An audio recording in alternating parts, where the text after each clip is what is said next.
You first. When you take a look at both of these QBs, who had the most impressive start so far in the preseason?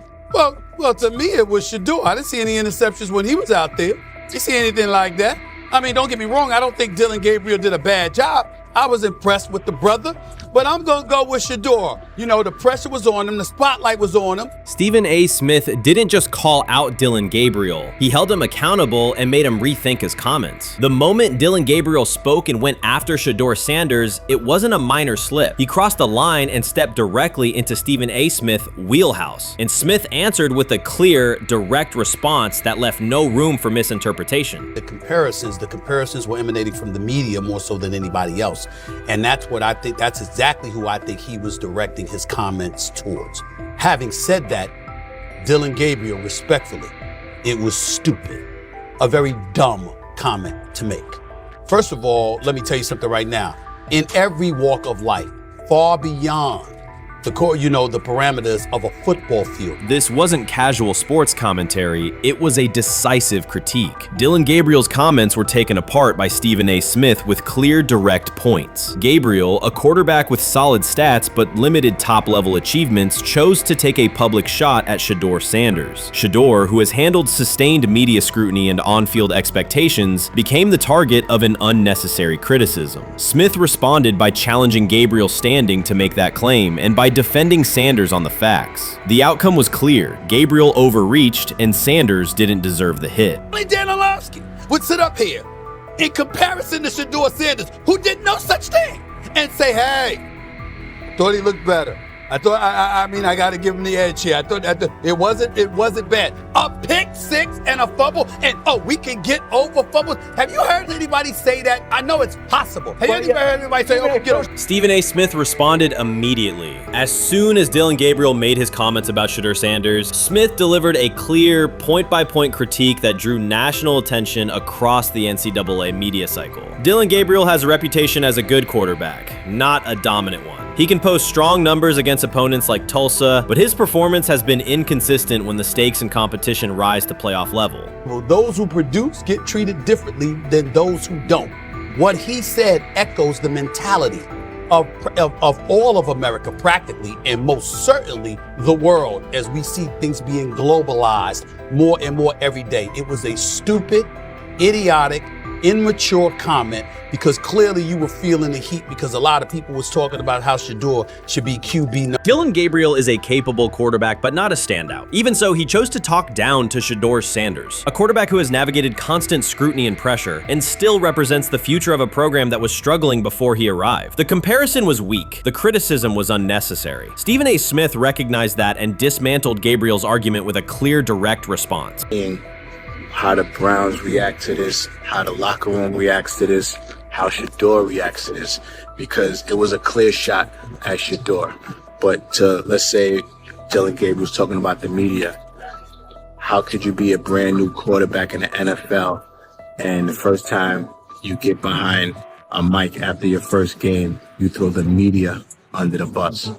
That's arrogance. Stephen A. Smith excels in moments like this. When Dillon Gabriel made his remarks about Shedeur Sanders, Smith responded with a focused, direct critique. He questioned Gabriel's standing to make that claim, noting that Gabriel has transferred between programs and has not been a Heisman finalist. Without theatrics, Smith laid out why Gabriel's resume doesn't justify taking public shots at Sanders. Smith's point was clear. Targeting Shedeur Sanders, a quarterback central to his program's future and consistently under intense scrutiny, was misplaced. Gabriel's criticism lacked the substance to support it, and Smith methodically showed why. Content today on his 42nd I want you to be meaner. Birthday. That's number one. Number two, after the game, the Browns head coach Kevin Stefanski said there was a mix-up in the routes and that players were in the area that they shouldn't have been. Look at Stephen A's face. Look at Stephen A's face. Look at Stephen A. Oh my Lord. The strength of Stephen A. Smith's response was that he didn't just address Gabriel's remarks. He challenged the image around him. Dillon Gabriel often presents himself as an overlooked contender ready to surprise. But the reality is that his profile hasn't commanded broad attention. It's a clear reminder that not every opinion carries equal weight. In defending Shedeur Sanders, Stephen A. was direct and precise. Shedeur isn't just a quarterback. He is Deion Sanders' son, which subjects him to scrutiny far beyond anything Gabriel has faced. Even under that pressure, Shedeur has maintained his composure, shown confidence, and delivered in key moments that helped revive a program many had written off. Stupidity, all of it. I thought it was a clear shot at Shedeur due to the fact that his Oregon coach threw a shot at Coach Prime and Shedeur during their meeting at Colorado last year. But you know what? The cream rises to the top. Let's see what happens this week. I see a lot of the media talking about they think it was about the media and not about Shedeur. And I think that's a chess move. For Dillon Gabriel to take shots at Shedeur Sanders was a miscalculation. Stephen A. Smith made the mismatch clear. Gabriel's attempt to shame Sanders was unnecessary and counterproductive. You don't target Deion Sanders' son when Deion has turned Colorado into primetime television. It underscored that Dillon Gabriel has often played with a chip on his shoulder because the spotlight hasn't followed him. He has been around long enough to compile numbers but not to earn broad respect. That's why going after Shedeur was misguided. Sanders, despite ups and downs, drives headlines. Gabriel's most notable headlines have been his transfers. Stephen A. Smith pressed that point without hesitation, challenging Gabriel's standing and leaving his argument looking like a forced throw that turns into a pick six. You know what? Still needs to thank me a little bit more for that restaurant I treated him and his family to, because it was big time, and stop embarrassing me by going places and trying to use coupons. That's how pathetic he is. The point is that a pick six and a fumble is usually considered a bad day. Stephen A. Smith didn't need to raise his voice to make the point. He presented Dillon Gabriel as a player whose talk outpaces his resume and defended Shedeur Sanders with clear comparisons. That's why he called Gabriel out so directly. The comparison wasn't just unfair, it was forced. Now look at Gabriel's record. The numbers are solid and he can win against average defenses, but the resume lacks defining markers. There's no sustained Heisman contention, no late season surge that reshaped the national picture, and no postseason moment that cements a legacy. The track record reflects steady production, not top-tier impact. That's the gap Smith underscored. Gabriel's criticism of Shedeur Sanders wasn't supported by what he has accomplished, while Sanders continues to carry a program under constant scrutiny. Let's see some of them step up and make some plays out there. Ain't no way. Gabriel Ain't no way. He not built like that. No way. And this one is picked off and going back the other way. Oh my God, why did he stop playing? Now it's a foot race. And that is that. They told me bust out my AP, perfect timing. H-time, we about to get legendary. Shedeur start the next game, baby.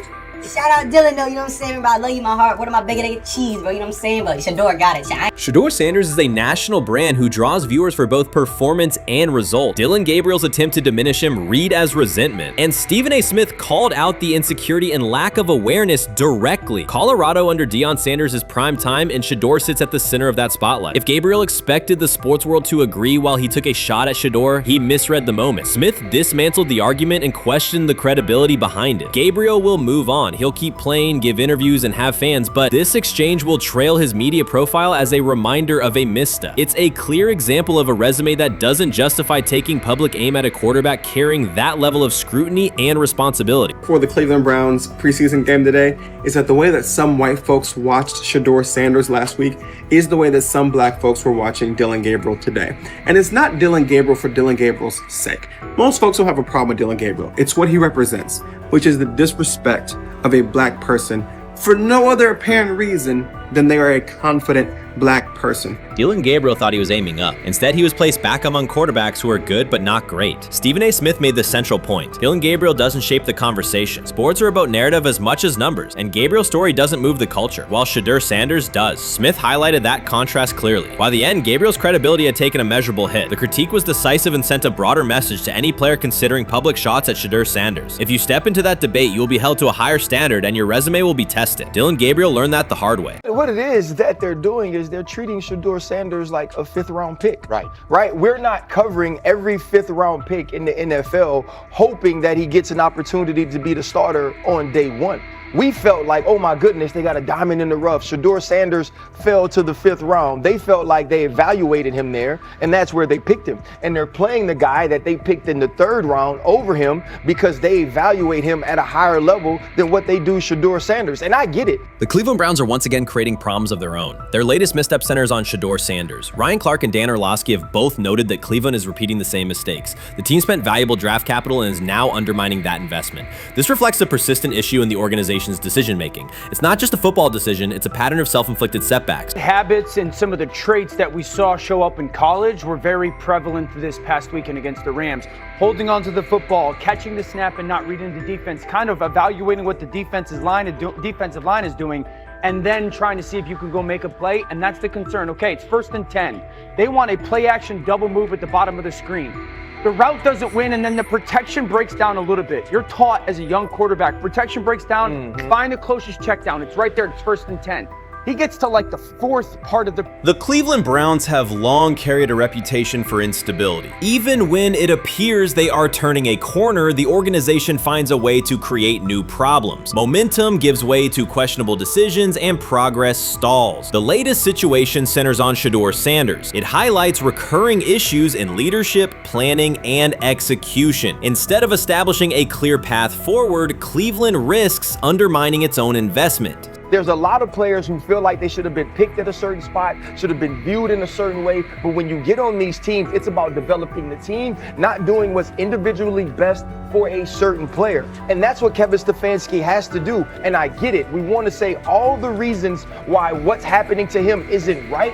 But maybe we aren't right on the way that not only the entire NFL viewed him, but now the Cleveland Browns view him as well. Shedeur Sanders was not brought in to be a placeholder or a scapegoat. He is expected to be the long-term solution, a high-upside quarterback with the tools, poise, and Sanders' pedigree to elevate the roster. The focus should be on developing him and positioning him to lead the team forward. They sabotaged it. They rigged it against him today, putting him in with 3rd and 4th stringers, 5th stringers. You got no shot at quarterback. They threw him in because they didn't want him to make any more splash and put any more heat on Stefanski. It's a desperate, dangerous situation in which he's got no shot, man. He's throwing to Sal freaking Cannella? What? But he got sacked 5 times because he's hanging on the ball trying to make a play, and nobody can separate. Then it comes down to a couple of minutes are left, and Shedeur tries to go on the field, and Stefanski puts Tyler Huntley in place of him. Excruciating to watch. Shedeur Sanders brings accuracy at all levels, steady leadership, and the kind of composure that comes from handling pressure. Fans were energized, and the league was paying attention. For once, Cleveland had a credible source of hope at quarterback, then the familiar pattern returned. Instead of committing to a clear development plan, first-team reps, stable direction, and a defined timeline, the Browns introduced uncertainty and slowed his progress. Rather than building around him and giving Shedeur a direct path to lead, they split priorities and sent mixed signals. The result is momentum stalled at the very point it should be accelerating. I also can't blame anybody who says, I don't necessarily trust this coaching staff to develop a quarterback or to evaluate the quarterback position. They have made some really oddball decisions at this position over the last several years, and I don't blame anybody for questioning, do these guys actually know what they're doing? I don't think that's unfair at all. The thing that I would say is that they're desperate. They're very desperate. Like the entire organization is desperate.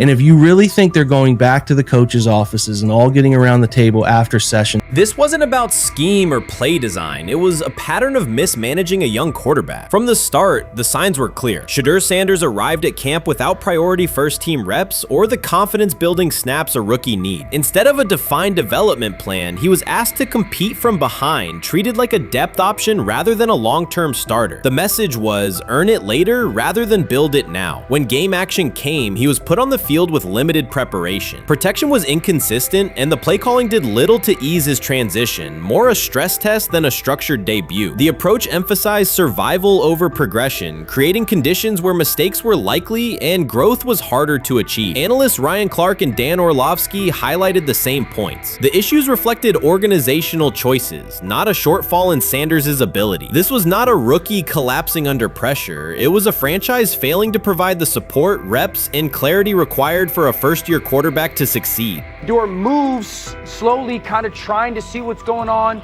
and then that creates that sack fumble. So a lot of the stuff that we just saw in college is a big deal. This ball gets snapped at the 48-yard line. Defense has won the rep. Play is dead.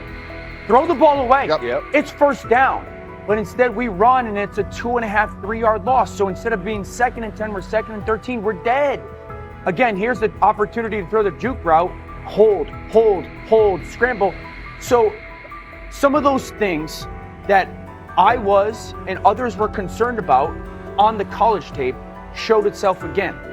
This is not the end of the world, though. This is part of his development. Cleveland managed to take a highly promising rookie and within weeks put him in a position where he looked unprepared. Ryan Clark called out the core issue. A first-year quarterback cannot succeed without protection, clear situations, and a controlled environment. Dan Orlovsky added that when a young quarterback isn't given structure, support, or coherent schemes, you're not evaluating ability, you're manufacturing failure. That's what happened to Shedeur Sanders. Browns fans weren't just disappointed with the results, they were alarmed by the process. This is a fan base familiar with quarterback missteps, yet even they recognize the pattern. A talented prospect subjected to poor planning and inconsistent guidance. After one preseason setback, the conversation shifted toward maybe Shedeur isn't ready instead of examining coaching, play design, and preparation. The reality is clear. The question isn't whether Sanders is ready, it's whether the Browns were prepared to develop and support him. Well, that would be a nice exit strategy because he would come up as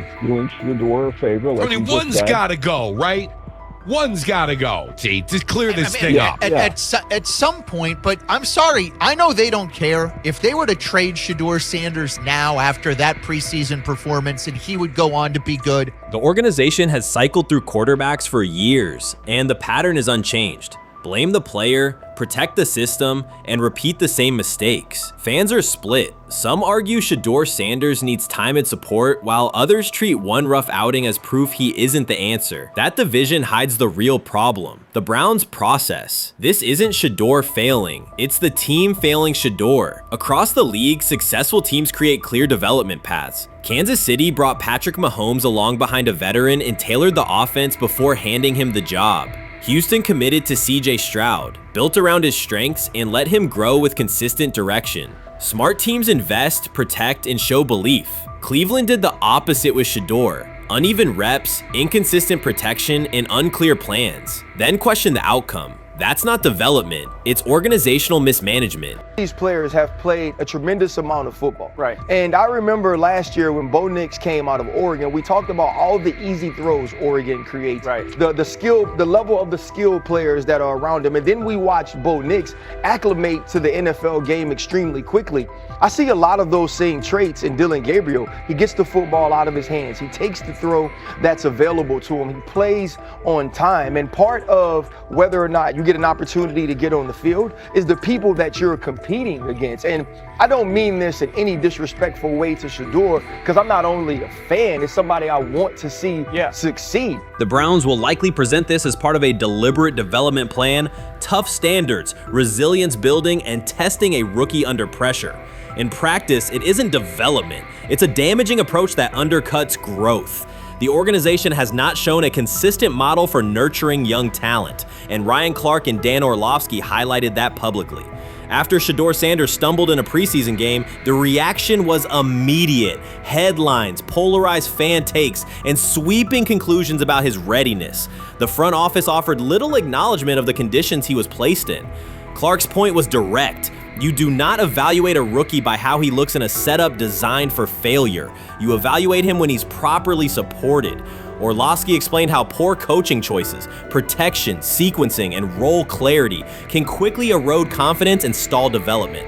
The issue was not Sanders' ability, it was Cleveland's process, which appeared disorganized and unprofessional for an NFL operation. I'm about to unleash about Shedeur Sanders. I just watched what happened to Shedeur Sanders in the Cleveland Browns' third and final preseason game. And I'm outraged, I'm sickened, and I'm saddened. By the way, Shedeur continues to be treated in the National Football League now by those sorry-ass Browns and sorry-ass Kevin Stefanski. The Cleveland Browns are once again mishandling a promising quarterback. Skip Bayless criticized the organization for failing to develop Shedeur Sanders and for misusing his skill set. He argued that the team's decisions are undermining Sanders' progress and turning a major investment into a cautionary example. Bayless pointed to inconsistent usage, questionable play calling, and a lack of clear direction as key issues limiting Sanders. He said the Browns need a defined development plan and stronger support if they expect Sanders to succeed. Skip Bayless delivered a direct, critical assessment this week. After seeing Shedeur Sanders in a Browns uniform, he argued that Cleveland is mishandling the quarterback and undermining his development. Bayless said the team's approach shows poor planning and inadequate support around Sanders. He dismissed excuses about strategy and emphasized the need for better coaching, deployment, and protection. In his view, the Browns are setting themselves up for problems before the season begins unless they establish a clear plan for Sanders. Given the team's recent decisions, his reaction is understandable. Cleveland has a history of inconsistent quarterback development. Shedeur Sanders is a premium prospect, the son of a Hall of Famer, a proven college performer, and a widely recognized figure. The organization should prioritize his reps, protection, and a clear development plan, not place him behind Dillon Gabriel as if he were a secondary option. But I'm going to answer this question by saying Shedeur Sanders, and I'm going to tell you why. I think he's being set up to fail. That's right, I'm going to say it. Okay. Here we are on national television, right? There's been 11 practices, if I remember correctly. He's been starting against, he's been playing against the third unit. He's fourth on the depth chart. And then suddenly you throw him into the start line, and he hasn't had any reps for the first team at all. Think about that. So you're just going to throw him to the wolves like that, huh? I mean, you know, if he had first team snaps in practice. Yet here we are. Cleveland has one of the most publicized prospects and is handling him like a depth piece. The broader issue is the franchise's long record of quarterback instability and inconsistent development. That history colors every move they make. When the Browns draft a quarterback, fans don't anticipate a long-term answer. They brace for another reset. Shedeur Sanders should be treated as a priority, not as an afterthought behind Dillon Gabriel. Let's give him a chance. Let's give him a chance with the play calling. You know you have an offensive line that isn't playing that well. So what do? Why not just play the short game so he can get the ball out of his hands very fast to run a competent goddamn offense? Outside of that, Shedeur has to be better in understanding that the offensive line that you're working with right now is not adequate. Why not allow the players that are competing for a job, in this instance, Shedeur Sanders, to finish off the 2-minute drill? When Browns fans see another quarterback selected, they brace for another setback. The franchise's recent history, from Johnny Manziel's failed stint to the rocky handling of Baker Mayfield, reflects inconsistent development and short-term decision-making. Against that backdrop, Skip Bayless's reaction to Shedeur Sanders on Cleveland's roster was blunt. He argued the team is already mishandling a premium prospect by treating him as a secondary option instead of a centerpiece for the future. Bayless's position is straightforward. Sanders is not just a name, he brings proven college production, leadership traits, and significant visibility that can strengthen both the offense and the organization's broader profile. Burying him on the depth chart behind Dillon Gabriel signals a lack of a clear development plan and wastes early momentum. Instead, Bayless contends, Cleveland should establish a defined pathway. First-team practice reps, protection and personnel tailored to his strengths, deliberate play calling that accelerates processing, and measured in-game opportunities that build confidence and execution. In his view, the Browns need alignment from the front office to the coaching staff to prioritize Sanders' growth. Continuing to treat him like a depth piece risks repeating the same cycle that has undermined previous quarterbacks. Committing to a coherent plan gives Sanders and the franchise a realistic chance to convert potential into sustained performance. I view things as I got time. I got time to be able to grow and mature, and be able to understand the ins and outs of the defenses and be able to get the good insight from the vets in the room. So I look at it as, a plus. And whenever, it's time for me to play. Shedeur Sanders rolled into Browns camp and instantly made the whole practice feel like a recess pickup game. NFL vets suddenly looked like they'd forgotten the playbook and were just trying to keep up. With that being said, I see some balls coming out of Shedeur Sanders at that camp, and I'm like,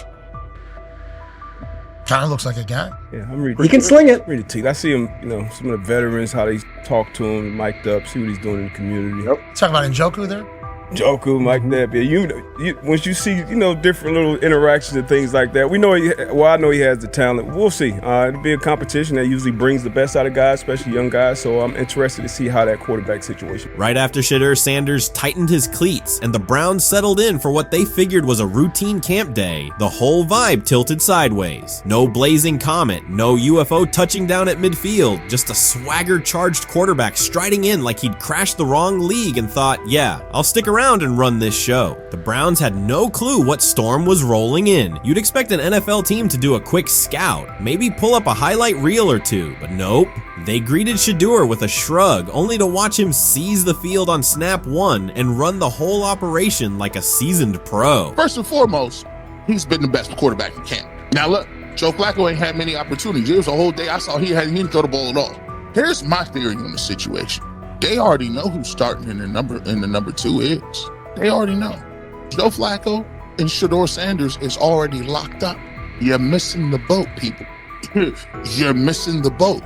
Your boy, Kenny Pickett and Dillon Gabriel, oh, they're fighting. Shedeur didn't merely clock in, he hijacked the session. One moment he's loosening his arm, the next he's roasting veteran QBs like faded names on busted draft boards. Defensive coordinators everywhere had the same gut punch reaction. Uh-oh. His pocket poise? Straight disrespectful. His timing? Psychic. And every pass left his hand like it was laser guided to its mark. While Shedeur Sanders was slicing up routes, the Browns secondary looked less like an NFL backfield and more like a gaggle of dads sprinting through a Saturday fun run. Big on enthusiasm, short on closing speed. Coaches fought the urge to slam the emergency horn. Players traded wide-eyed, "Are we serious?" stares, and someone even double-checked that a hidden camera crew wasn't about to pop out of the tunnel. But nope, this was pure Shedeur, half cold-blooded surgeon, half highlight factory. He wasn't dropping a casual "I'm here," he was crafting a masterclass. From the first rep, the tempo changed. Shedeur Sanders accepted the snap with steady footwork, diagnosed the Browns' single high shell, and delivered a tight window seam route that forced the free safety to recover late. Throughout the period, he manipulated leverage with quick shoulder fakes, moved through full field progressions, and released on time from a balanced base, consistently putting the ball on his receiver's upfield shoulder. Cleveland's coverage struggled on multiple fronts. Safeties hesitated between deep half responsibilities and underneath support, creating voids at 15 to 20 yards. Cornerbacks and off-man were caught in trail position when Sanders used rhythm throws on 3-step drops, while those who tried press technique had their inside hand neutralized by his receivers' outside releases. Linebackers widened to match shallow crossers, leaving the middle hook unguarded for pivot routes and option digs. One corner attempted a line of scrimmage jam. Sanders immediately adjusted the route to a back shoulder fade, releasing the ball before the break and rendering the press ineffective. Over the session, he showcased pocket discipline, reclimbing to maintain throwing lanes rather than drifting, and finished with a series of anticipatory throws against cover 2 cloud, fitting vertical outs between the flat and deep half defenders. Sanders' combination of rapid post-snap processing, precise ball placement, and pocket efficiency exposed coverage mismatches at every level and highlighted communication gaps in the Browns secondary. By mid-session, the Browns defensive staff clearly recognized their calls were outmatched. Every adjustment, a roll to cover 6, a simulated pressure, a late rotate to 2 high, was neutralized once Shedeur Sanders confirmed the post-snap picture. Routes that had taken weeks to script were beaten by timing and location. Comeback set at 12 yards broke open before the corner's transition. Slot seam outs dotted the void between the flat and deep half defender, and boundary receivers beat press with quick hand techniques, receiving the ball before the trail man could recover. Sanders' command was methodical. He used cadence to freeze plug blitzes, re-ID'd the mic when linebackers sugared the A-gaps, and maintained a firm base so he could reset and fire without resetting his feet. His receivers benefited from that rhythm. Top of the stem, eyes back. Ball delivered on their upfield shoulder, allowing immediate transition to YAC. The Browns front tried a late stunt to compress the pocket. Sanders climbed 2 steps, re-spotted the shallow crosser, and delivered in stride, turning a potential sack into a 20-yard gain. What stood out most was how little ramp-up Sanders needed. From his first series, he processed full field concepts at tempo, cycling through progression reads without hitching. The poise under interior pressure, consistency in ball placement, and ability to manipulate zone defenders left the Browns' coordinated disguise packages ineffective and forced them into static coverage by the end of the period.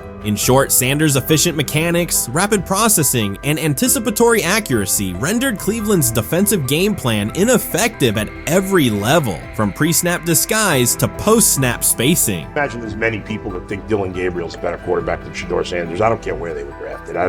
If the Browns are the one team that thinks that, then I'm going to suspect it's not true. They don't know what listen, they're I've doing. been on every quarterback evaluation for 30 years. Right. I never root against anybody. Yeah. But I'd be surprised if Dillon Gabriel's ever a legitimate starting quarterback for the Cleveland Browns. I'd be surprised. I just don't think.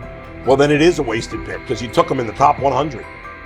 Yeah, but potentially. Yeah. May get away with it because of Shedeur. An edge rusher chirped at Shedeur Sanders between snaps, hoping to shake his rhythm. On the very next play, Sanders answered with a 30-yard laser, a deep dig from the boundary side that split the single high safety and the trailing corner. He hit the top of a 5-step drop, kept a firm base, and delivered on time to the receiver's outside shoulder, turning what should have been a routine rep into a sudden change explosive. From that moment on, every coverage wrinkle the Browns tried, rotating from cover 3 to quarter half, flashing a Tampa 2 shell, mugging both A-gaps, was met with a precise counter. When corners pressed, Sanders adjusted the route to a back shoulder fade. When safeties widened, he checked to a glance post. When linebackers bailed, he found the running back on a delayed option out of the backfield. Even late simulated pressures couldn't move him off his spot. He simply climbed, reset his feet, and fired. As Cleveland's defenders rotated through checks, Sanders manipulated them with cadence and eye discipline. He froze weak side safeties long enough to create intermediate windows, then feathered the ball into those lanes before help could arrive. When the Browns finally dropped 7 and matched every route, Sanders tucked the ball and converted 2 separate 3rd and 6 situations on the ground, reminding everyone that his mobility is as calculated as his arm. By the end of the session, the defensive coordinator's call sheet looked obsolete. Sanders had neutralized blitz looks, exposed spacing issues in zone, and forced the unit into static base coverage just to survive the period. It wasn't a camp drill anymore. It was a clinic on timing, processing speed, and controlled aggression, delivered snap after snap by a quarterback who never needed a warm-up lap to own the field. They never planned on taking him. The problem is,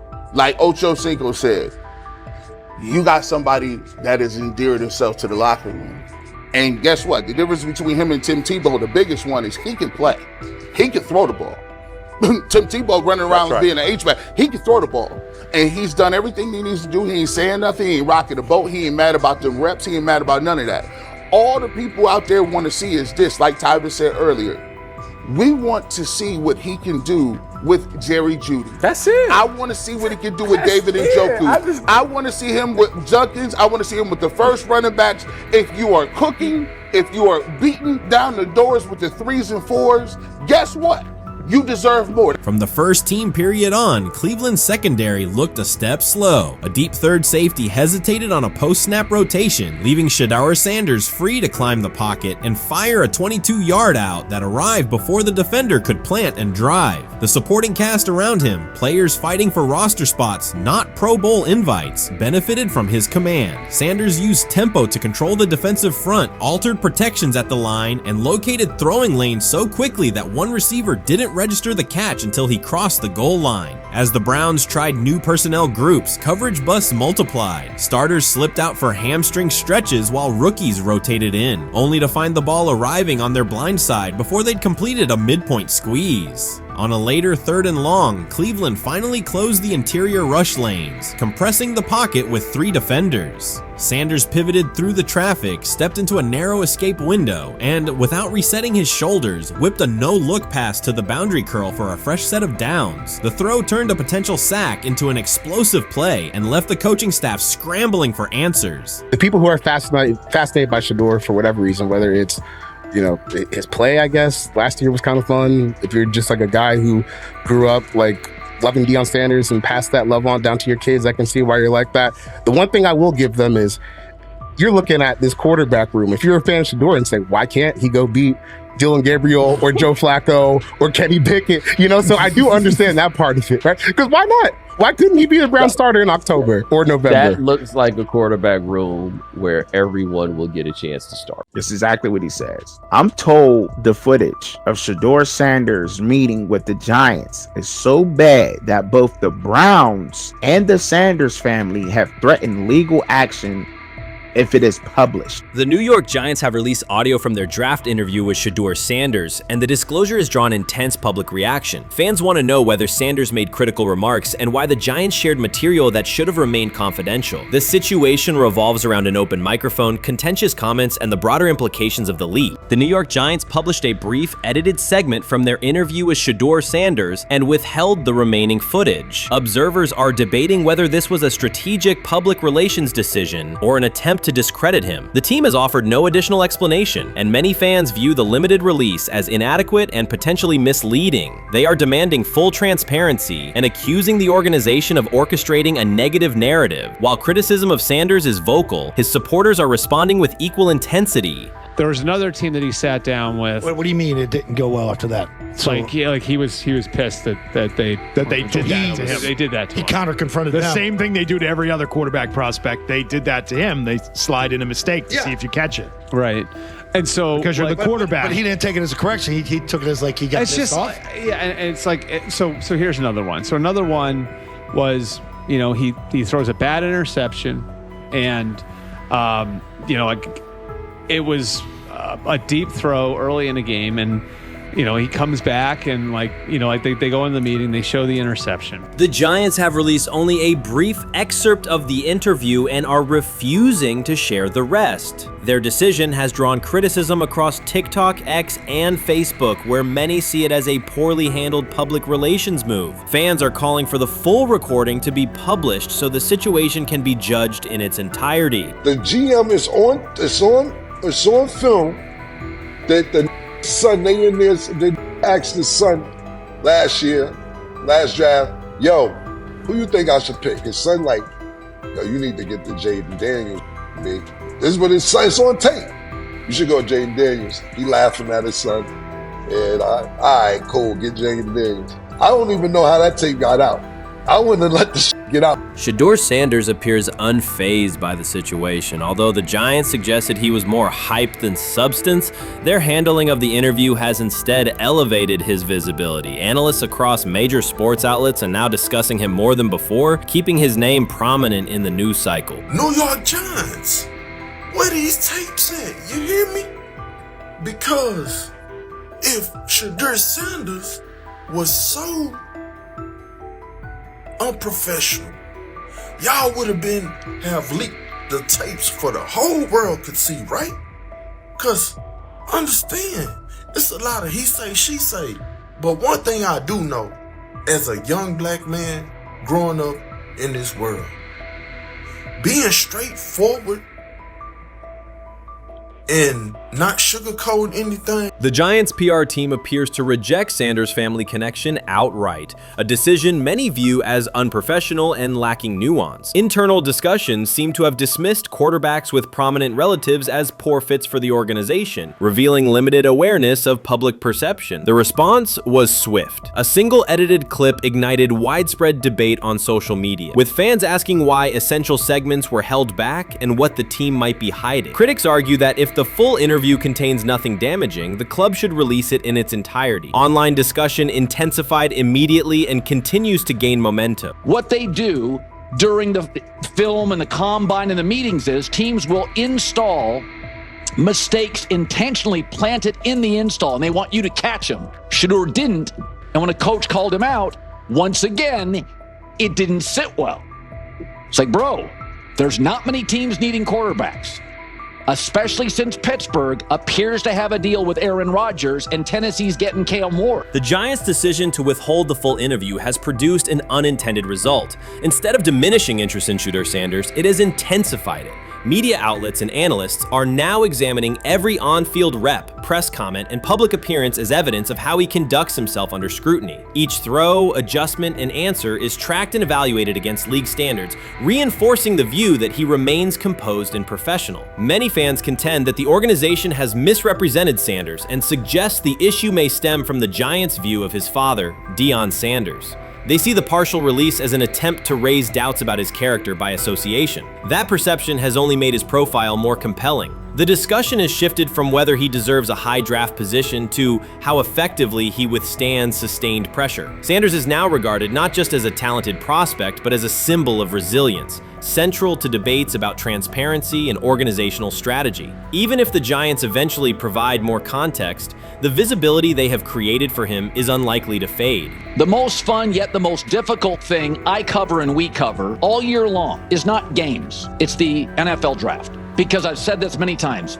you get lied to for a month to 2 months up to it. And so often during the draft, and every few drafts, there's a guy that really falls, precipitously falls. This year it was Shedeur Sanders, it's been Aaron Rodgers, it's been Dan Marino. Every few years somebody falls a lot. And so, but those stories don't come out until like the fall. Criticism of Shedeur Sanders from within the Giants organization has become increasingly public. Team communications appear focused on casting him as an overhyped prospect, whose character should be questioned, a narrative that seems aimed at shaping opinion rather than assessing performance. Yet each selective release or negative remark has instead amplified attention on Sanders and elevated his reputation. Efforts to confine him to a narrow, unfavorable image continue to produce the opposite effect, reinforcing his position as an underdog who endures external pressure. The debate has shifted from football analysis to broader concerns about narrative control and transparency. Fans, reporters, and online communities are still urging the Giants to publish the full interview, arguing that only complete context can resolve speculation. The organization's refusal to comply has intensified scrutiny and led many observers to conclude that the team underestimated public reaction and now faces questions it could have avoided with full disclosure. The tapes,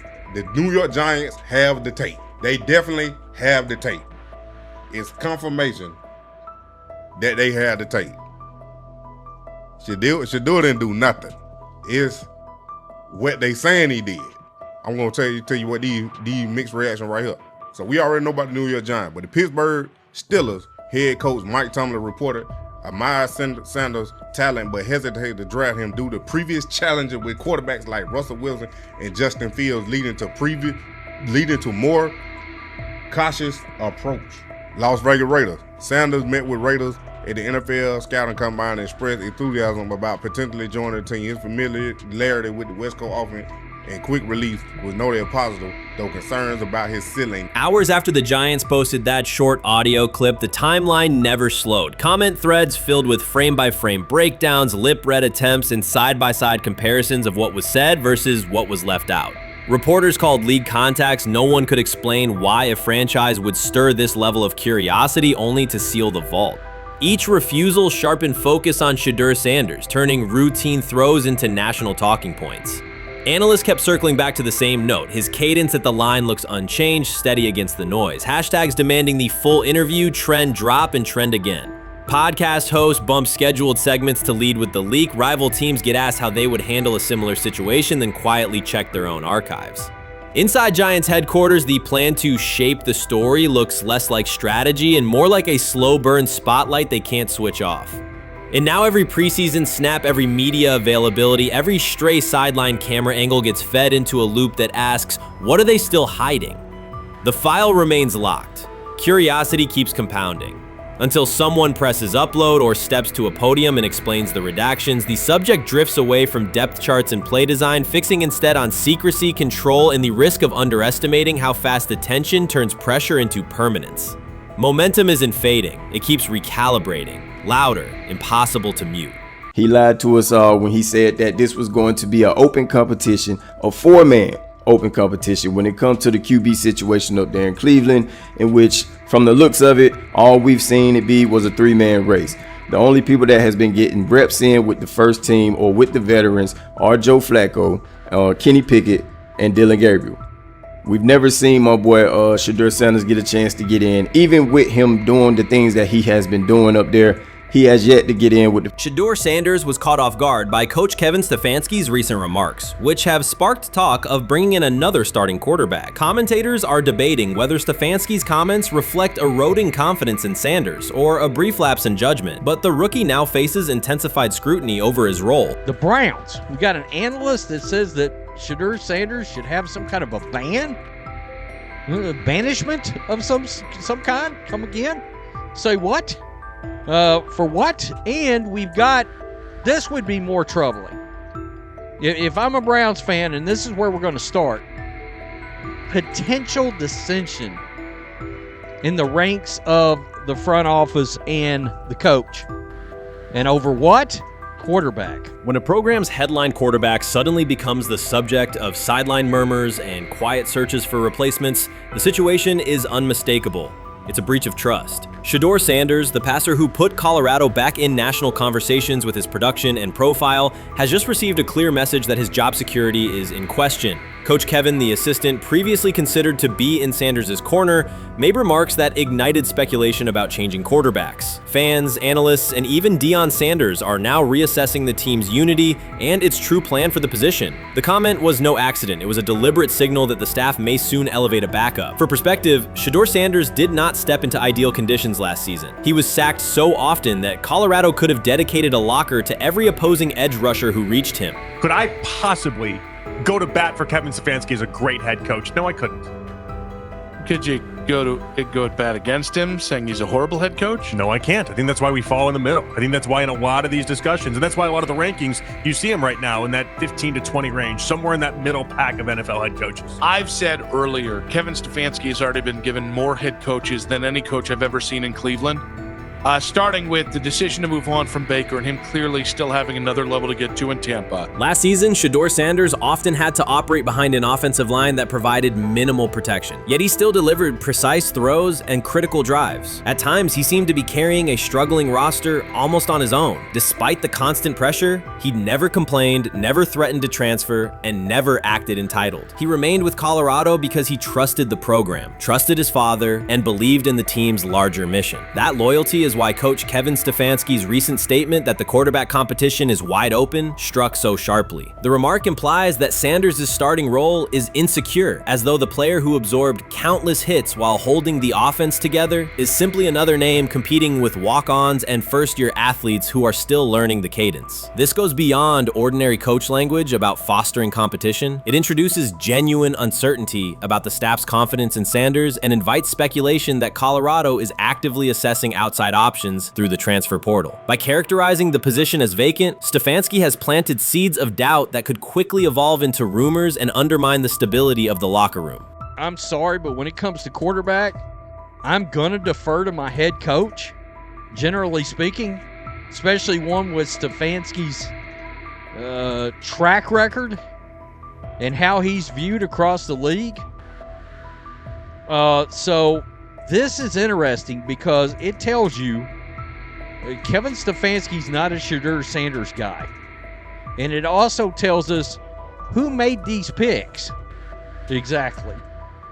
The Cleveland Browns made a rather awkward decision in the NFL draft, opting to take quarterback Dylan Gabriel in the 3rd round well before he was expected to fly off the board. Then 2 rounds later, the Browns took fellow quarterback Shedeur Sanders. So what exactly is going on? Discussion has begun about whether Colorado is actively evaluating another quarterback and preparing for life after Shedeur Sanders. Analysts are debating whether Coach Kevin's move is calculated strategy or a misstep that jeopardizes team stability. Sanders remains a top NFL prospect, Deion Sanders' son, and the program's public face. His highlights dominate social media and his jerseys outsell the team's victories. Yet he is once again being asked to reaffirm his position. The issue is more than routine roster management. It intersects with the family dynamics that shape the program. By portraying the quarterback job as open, Coach Kevin signals to both Shedeur and Dion that the staff is willing to move on despite Sanders' stature. For Shedeur, sitting through film sessions while hearing talk of potential replacements adds an unwelcome layer of uncertainty to an otherwise proven resume.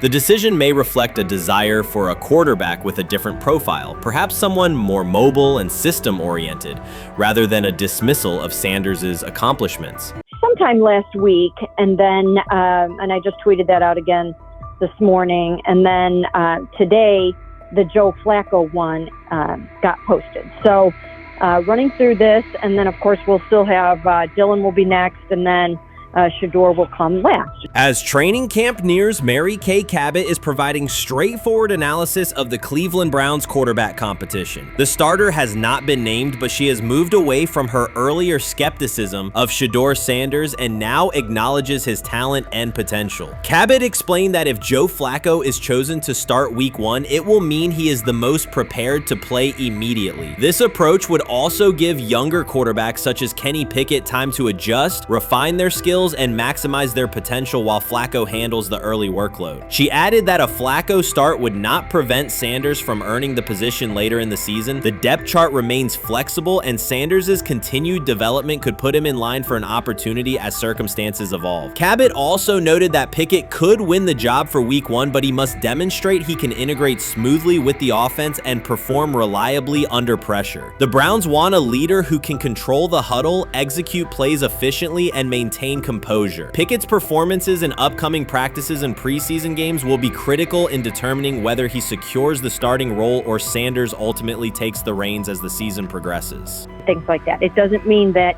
that Kenny can't swoop in there and steal that job by them, but he's really going to have to show that he has a complete mastery of this scheme and this system, and that they don't have to dial it back a lot to put him in there. So these will be some considerations, and I do think that that as the preseason goes along, it will become evident.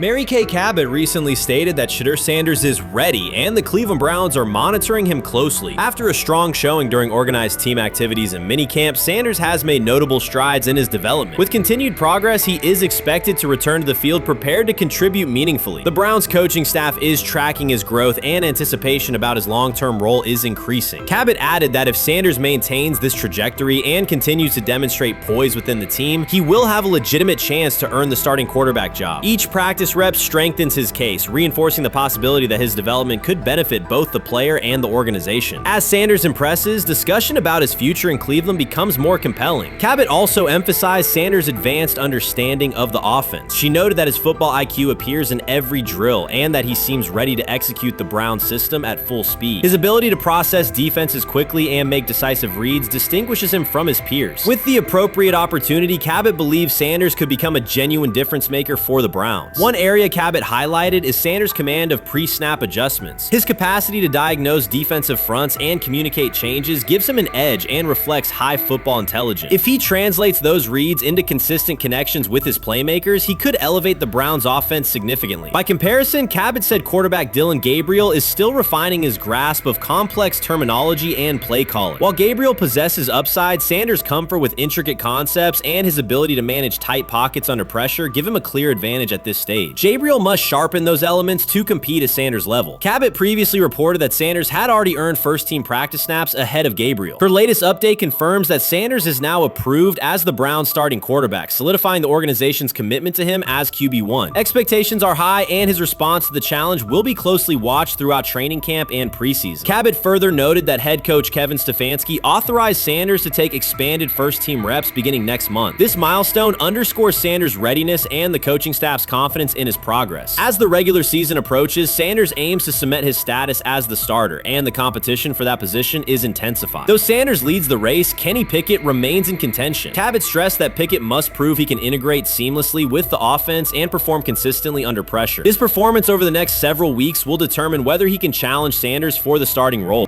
With both quarterbacks vying for the top spot, the Browns' Week 1 starter will be one of the most scrutinized decisions of the upcoming season. For now, Cabot's reporting underscores Sanders' rapid ascent, strong football intellect, and growing command of the offense, qualities that position him well to lead Cleveland's offense when the opportunity arrives. What do you think is happening in Browns camp?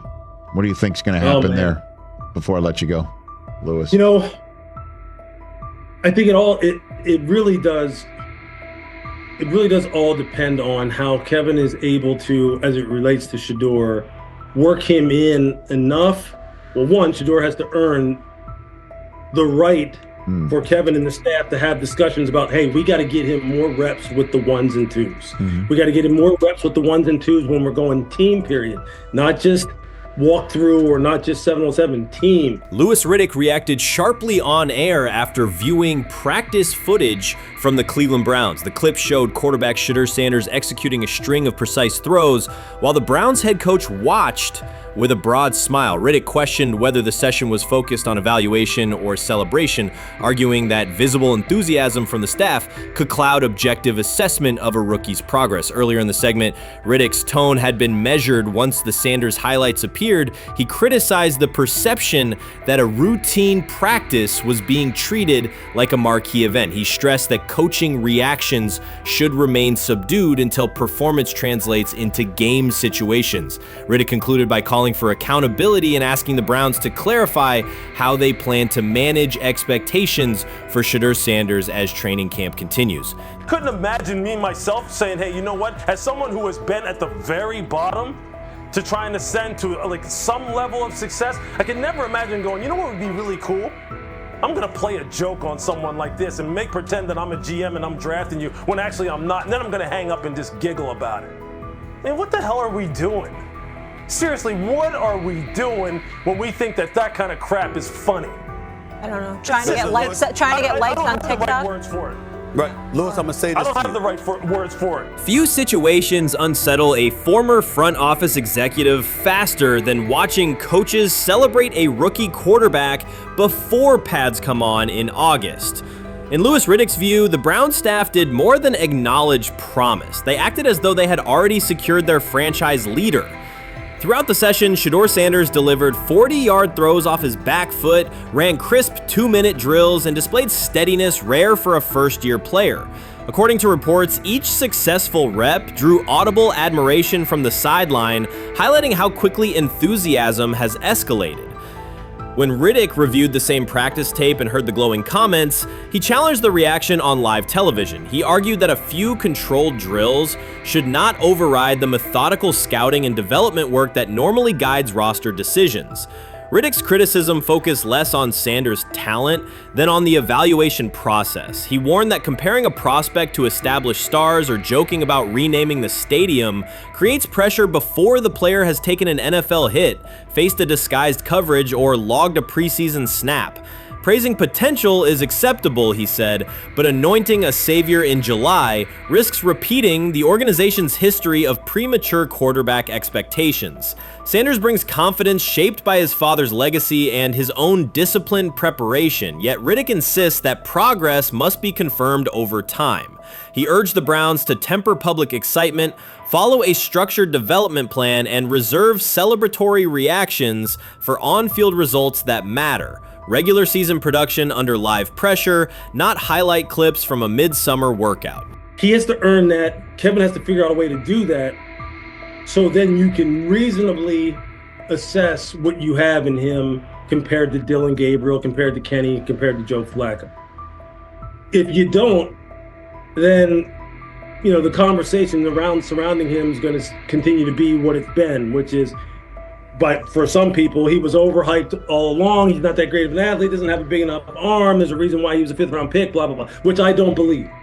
I believe if he is given enough reps, earns enough reps, and then is given enough reps in meaningful situations, he can throw the ball just as good as Joe, if not better, just as good as Kenny, if not better, just as good as Dillon Gabriel. After more than 2 decades in personnel and broadcast analysis, Louis Riddick was dismayed to see a franchise bypass basic evaluation standards after only a series of eye-catching minicamp throws. Reviewing practice footage from Cleveland, he observed Shedeur Sanders drilling 40-yard passes against uncovered receivers and running 2-minute sequences with poise. In Riddick's view, those reps, conducted without pads, contact, or a disguised rush, show show arm talent but reveal little about how a rookie handles game pressure. Riddick said the Browns' reaction drifted from objective assessment to outright admiration. Multiple reports indicated coaches were sketching new concepts for Sanders during dinner and referring to dedicated Shedeur packages well before a padded practice. Even the veterans in the quarterback room showed no visible alarm, a sign that staff excitement had already reset the internal depth chart conversation. The analyst emphasized that his concern is not Sanders' skill set. He acknowledged the quarterback's arm strength, footwork, and composure, but rather how quickly the club appears willing to declare him its long-term answer. Riddick cited several past prospects who received similar midsummer acclaim only to stall once real competition began. Given Cleveland's long history of quarterback turnover, he argued the organization should focus on incremental milestones, processing post-snap reads, surviving live pass rushes, and rebounding from mistakes on Sunday afternoons. Riddick urged the Browns to temper expectations and follow a structured development plan so Shedeur Sanders can progress without undue pressure. One coach reportedly admitted he replayed Tuesday's scrimmage film so often that he lost sleep, an anecdote Riddick offered as proof that enthusiasm is already outpacing reality. All asking now is what is going on with Shedeur Sanders, and so the floor is yours.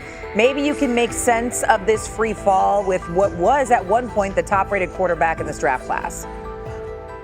Yeah, see, I think at this point in time, this really isn't a football discussion any longer. This is a personal discussion. This is about it's a fit discussion. It's whether or not teams are just comfortable with everything that comes along with Shedeur in terms of who he is as a person, all the people that are surrounding him in terms of his inner circle, and whether or not teams deem that to be something that they're comfortable with. Right or wrong, that's the only conclusion you can really come to at this point. Louis Riddick voiced an escalating concern during the segment. Having witnessed numerous quarterback setbacks in his career, he worries another may be forming. Not because Shedeur Sanders lacks talent, but because the praise around him is growing without restraint. Sanders has simply attended practice, delivered accurate passes, led the huddle, and shown the composure expected of an NFL player. Riddick fears the Browns' reaction, treating routine drills as proof of long-term success, risks setting premature expectations. He cautioned that the organization seems ready to celebrate a franchise savior before Sanders has taken a competitive snap, noting that such early adulation has derailed promising prospects in the past and could impede Sanders' measured development.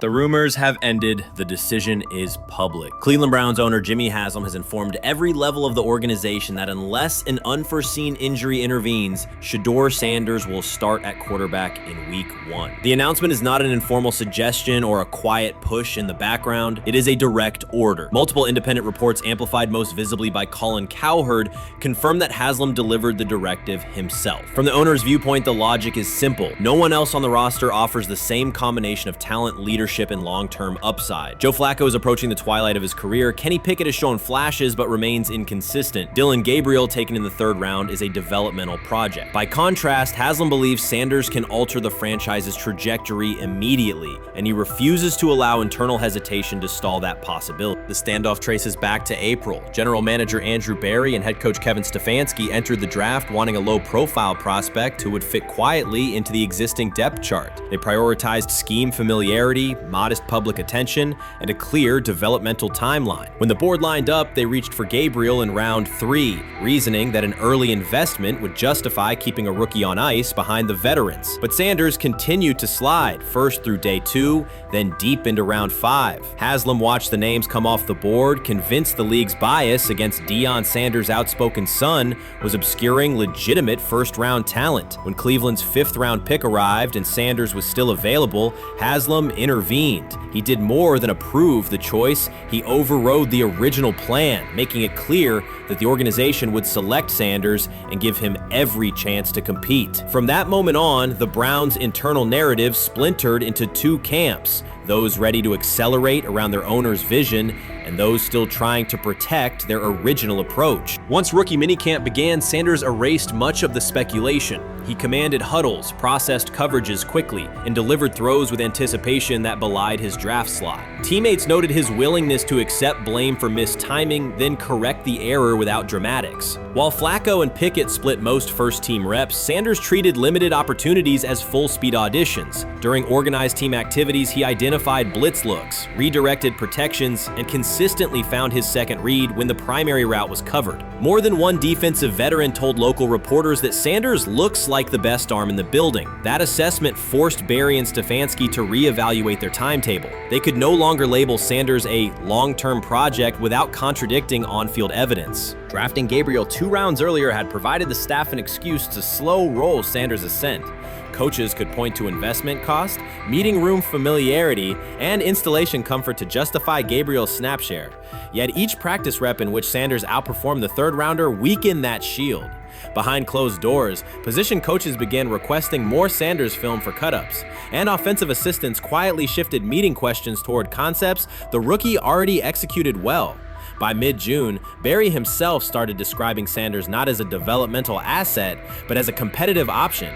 Those subtle linguistic changes signal the front office's recognition that the narrative had moved beyond their control. Haslam's history with quarterbacks is well documented. His pushes for Johnny Manziel, Baker Mayfield, and Deshaun Watson were high-visibility swings, each driven in part by a desire to generate excitement as well as wins. Critics highlight those choices to question his evaluation track record, yet Haslam perceives Sanders differently. Where Manziel carried off-field concerns, Sanders brings a reputation for professionalism. Where Mayfield's leadership style divided veterans, Sanders' approach has united receivers and linemen. Where Watson's trade involved unprecedented controversy, Sanders arrived at minimal draft cost. Haslam sees a rare chance to capture star potential without mortgaging the future, and he is unwilling to cede that upside to cautious pacing. Cleveland's supporters, weary of revolving door quarterbacks, have rallied around Sanders with unexpected speed. Sales of customized Sanders number 2 jerseys surged within days of rookie minicamp. Training camp ticket requests spiked once local media circulated videos of Sanders making NFL-caliber anticipation throws during 7-on-7 periods. The mood in Northeast Ohio has changed from tentative hope to active belief. Longtime season ticket holders who once shrugged at preseason storylines now debate Sanders' footwork at neighborhood barbecues. Social media engagement for Brown's content has climbed, driven by highlight compilations of the rookie threading seam passes between linebackers and safeties. All of this places Kevin Stefanski in a fragile position. If he opens week 1 with a veteran starter and the offense sputters, criticism will be swift. Each stalled drive will be interpreted as evidence that he ignored the owner's edict and the fan base's intuition. Conversely, if he names Sanders the starter solely under pressure, any early struggles could be framed as proof that Sanders was rushed, further exposing Stefanski to blame. The only sustainable solution is conviction. Either stand behind a veteran with clear strategic reasoning or embrace Sanders fully and structure the offense around his strengths. Splitting the difference, rotating series, delaying first-team reps, or using vague competition language will satisfy no one and likely jeopardize locker room clarity. Sanders' personal approach has reinforced Haslam's confidence. Instead of taking post-draft downtime,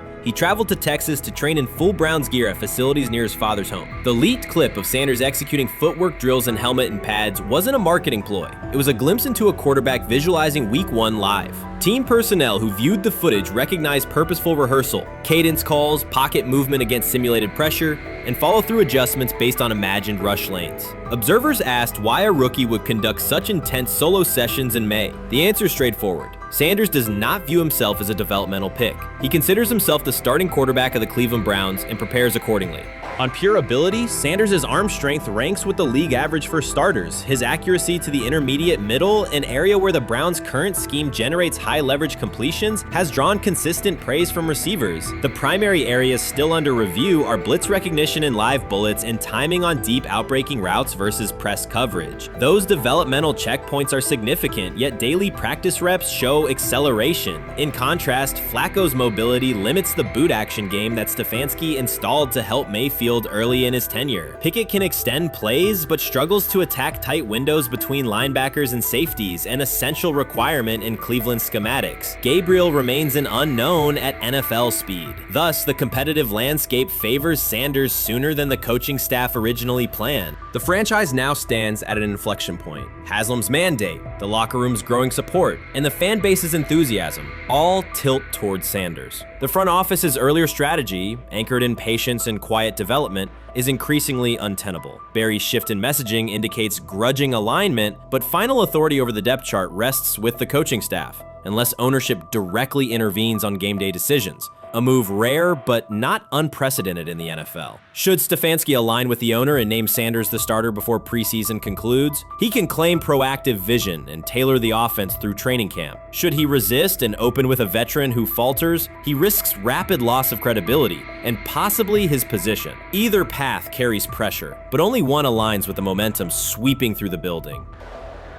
For 2 decades, the Browns have cycled quarterbacks without securing a stable star. Each new hope, whether draft pick or trade acquisition, has collapsed under injuries, inconsistency, or organizational disarray. The possibility that Sanders could finally anchor the position is not merely a football storyline. It is a potential cultural reset for a fan base defined by resilience. Haslam's insistence reflects that awareness. Cleveland needs a leader who can win on Sundays and project confidence every other day of the week. Sanders has shown he can shoulder expectations without retreating from scrutiny. That trait, more than arm talent alone, is why the owner views him as indispensable. Voluntary workouts transition to mandatory minicamp next week. If Sanders receives a substantial share of first-team snaps, observers will interpret it as the staff's acknowledgement that the competition is tilting decisively.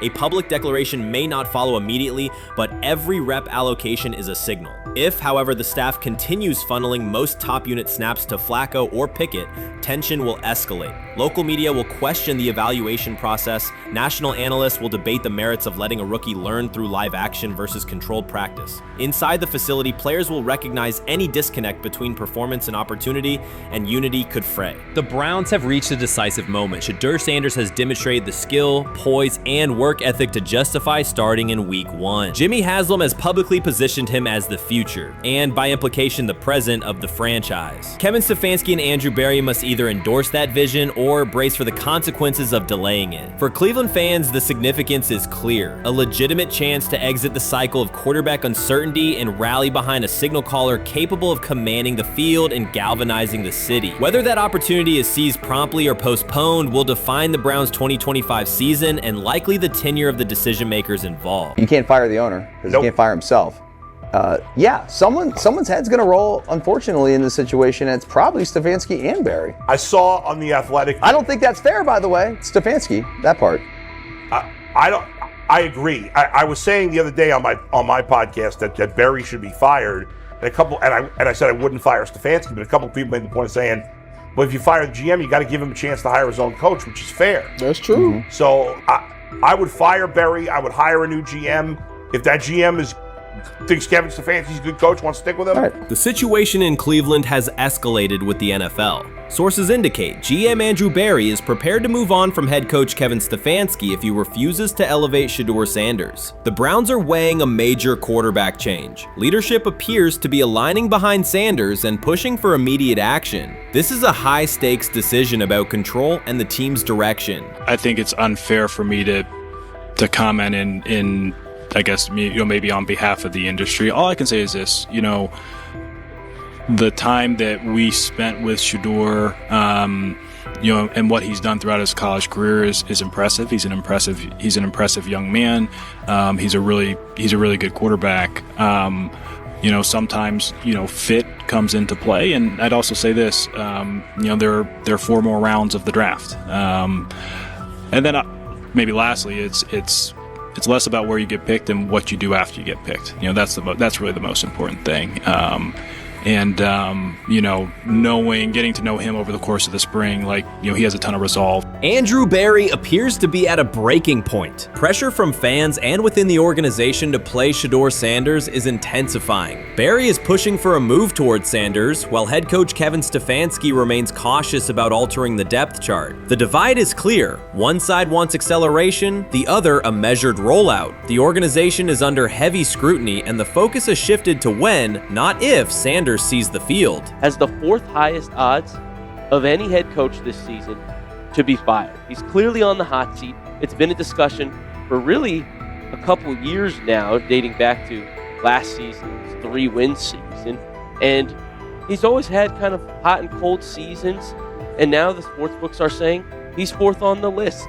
Number 1 is Mike McDaniel of the Miami Dolphins, Brian Dable of the Giants at 2, Shane Steichen at 3, and there is Kevin Stefanski plus 650 to be fired. This has moved beyond tension to outright stubbornness. Rather than elevating Shedeur Sanders, the staff has chosen Dillon Gabriel. The current depth chart looks less like a forward plan and more like resistance to change. Fans have been clear about who they expect to see, yet the organization keeps delaying. Every week without a real evaluation of Sanders slows development and blurs accountability. Cleveland is choosing a conservative approach when a decisive decision is needed, sending a message of uncertainty to both the locker room and the city. Now being the third string quarterback for the Cleveland Browns, was that so much was made out of unbelievable.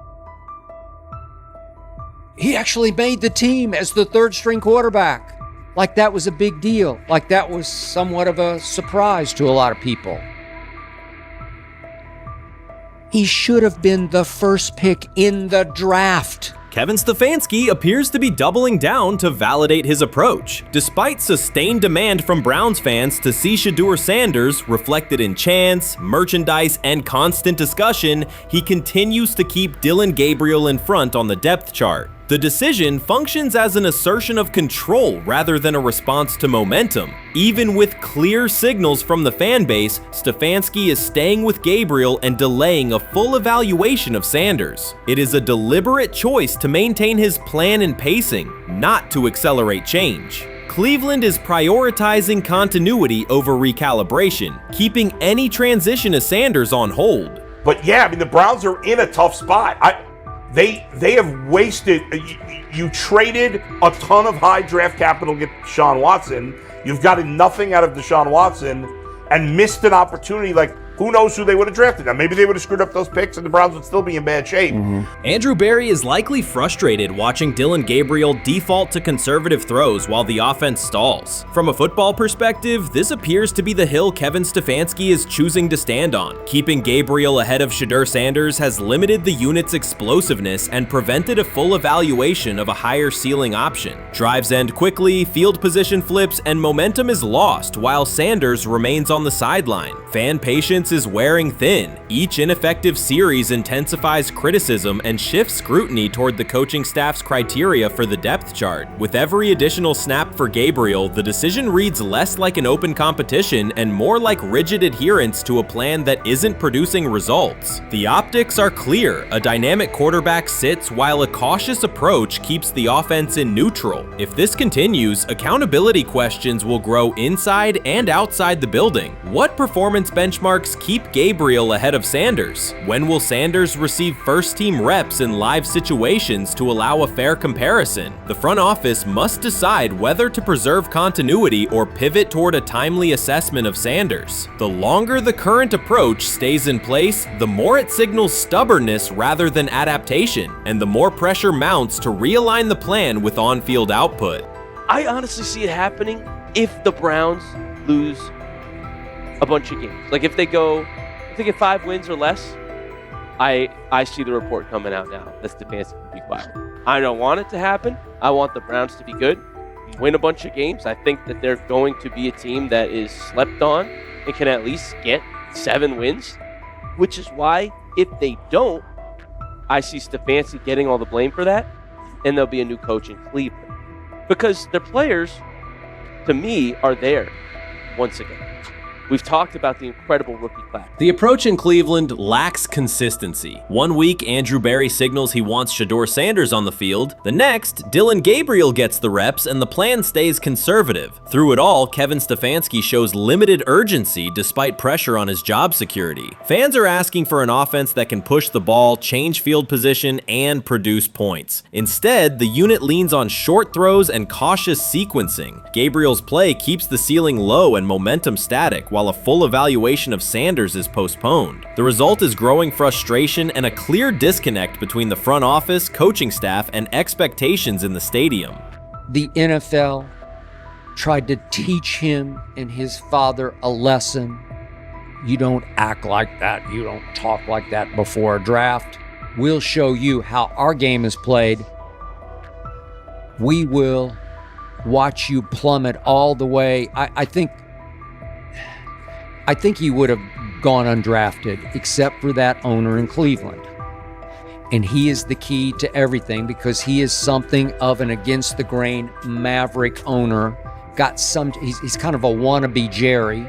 Fan speculation is growing. Some believe Kevin Stefanski lacks confidence in Shedeur Sanders. Others think he's prioritizing Dillon Gabriel for reasons unrelated to performance. A more extreme view claims Stefanski is manipulating outcomes to secure a buyout. Whatever the motive, the risk is clear. This approach is straining his relationship with GM Andrew Berry and alienating the fan base. Pressure is rising, Berry's patience is running out, and supporters have shifted from requests to demands. If the current plan continues, calls for a change in quarterback and accountability will intensify. I think, honestly, guys notice it more when you're out winning games, right? If Cleveland starts off in a bad start, they're not doing well, and all of a sudden Shedeur or Dillon Gabriel are doing well in 7-on-7, they're throwing dimes, and practice drills, the number one defense can't stop them.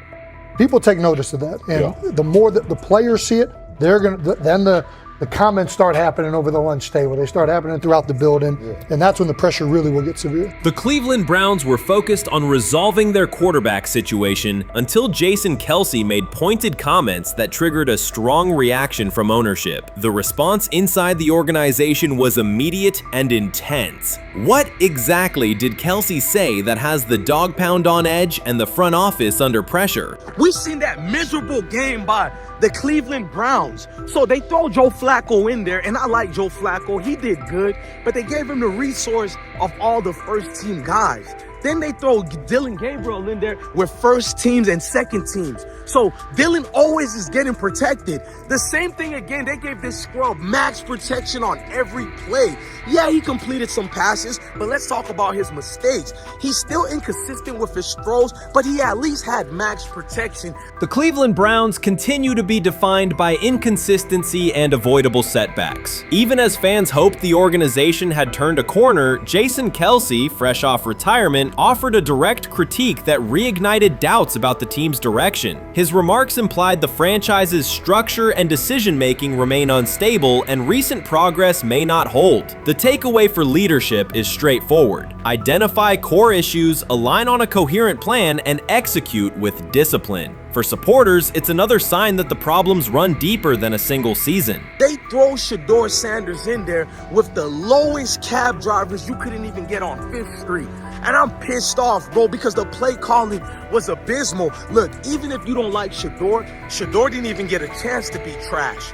Even if you think Shedeur is garbage, he didn't even get a chance to be garbage. That's how awful the offensive line was. Kevin Stefanski still doesn't want to give Shedeur second strings and first strings reps. Why is that? Browns ownership's response shifted from measured to urgent. The pattern is familiar in Cleveland. The team once treated Johnny Manziel as a franchise solution, retained Hugh Jackson for a second year despite results, and invested heavily in Deshaun Watson through a costly trade and contract. These decisions reflect aggressive but poorly aligned planning. The outcome has been continued instability instead of sustained progress.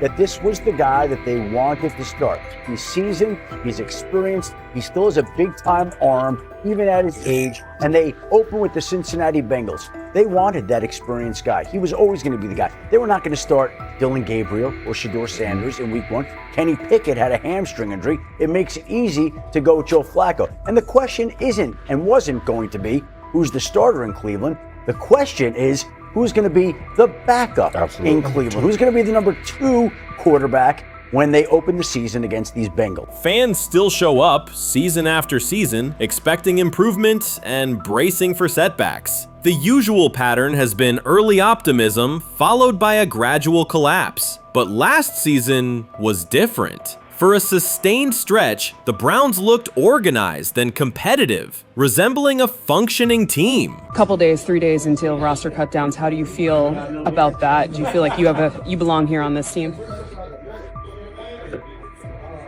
Obviously, I think overall as a player, I feel like I put in the work. I feel like everything I do, I try to do it to my best, and that's all I ask for. So I feel like everybody feels like, they should be on the team, and if you ask anybody on the team, would they feel like they belong, in their own eyes. So I feel like I do, but I'm my own player, I think about myself in a high regard. The front office entered the offseason confident. Kevin Stefanski was being praised, and the Dog Pound believed the team had made real progress. Then Jason Kelce delivered a pointed assessment that cut through the optimism. Fresh into retirement, the former Eagles All-Pro and Super Bowl champion said Cleveland still looks like a team patching over issues rather than building a durable contender. Kelce's view was direct. The Browns' structure is fragile, and the roster is too dependent on perfect health at quarterback. He argued the team is one injury away from losing continuity and sliding backward. Because Kelce has operated inside a stable, championship-level organization, his comments carried weight with players, media, and fans. The reaction was immediate. People took his critique seriously, not as outside noise, but as an informed evaluation of how a successful team should be built. Ownership also felt the impact. Jimmy Haslam's response shifted to urgency, a sign that leadership recognizes the stakes.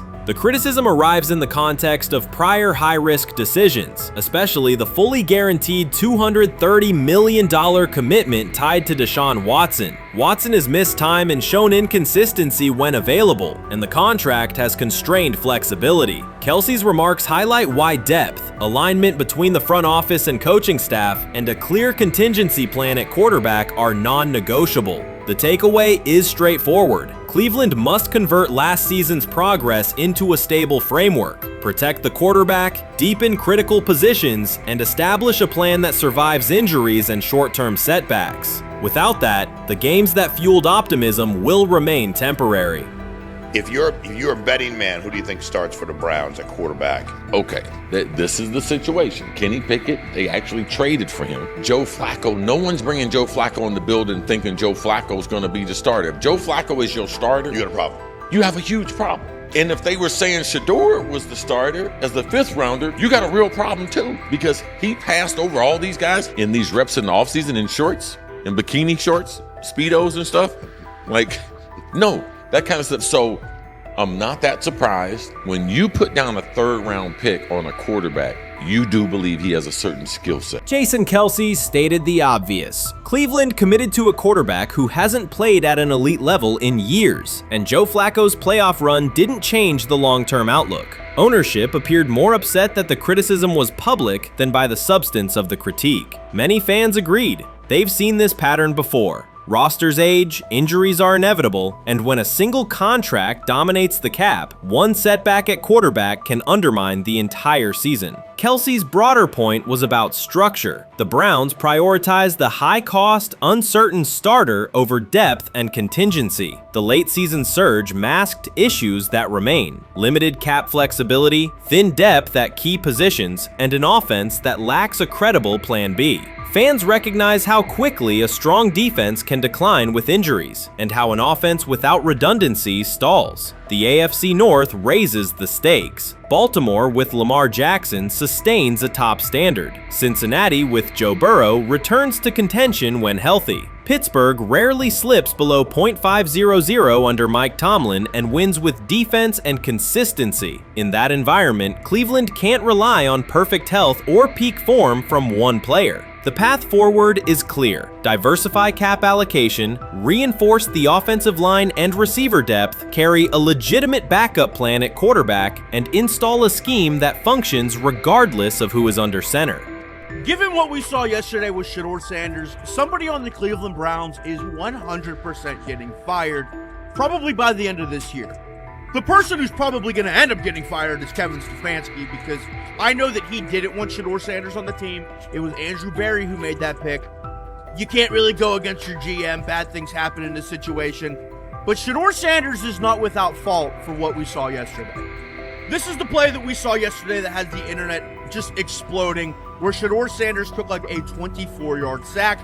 Half of the internet is saying that this is all Kevin Stefanski's fault. Cleveland showed progress last season, but the underlying concerns remain. Jason Kelce highlighted them directly. The Browns' long-term plan is fragile, cap-constrained, and overly dependent on perfect health at quarterback. His comments focused attention on structural issues, roster depth, continuity in coaching, and a sustainable offensive approach, rather than a single hot streak. That criticism resonated because it reflected what many around the league already see. Ownership ownership's reaction underscored the sensitivity. Jimmy Haslam has presided over frequent coaching and quarterback changes, and external scrutiny carries weight when it comes from a respected veteran with championship experience. Kelsey's remarks reinforce that last year's Joe Flacco stretch was a short-term solution, not a foundation. The team still needs a durable plan that can withstand injuries and inconsistency. The practical takeaway is clear: stabilize the system, diversify cap usage, and build depth at key positions so the offense functions regardless of who is under center. That includes a coherent development pathway for younger talent such as Shedeur Sanders, with defined practice reps, protection, and scheme alignment. Kelsey didn't say anything outrageous. He articulated the gap between a brief surge and a credible long-term contender. Have the faith of a mustard seed,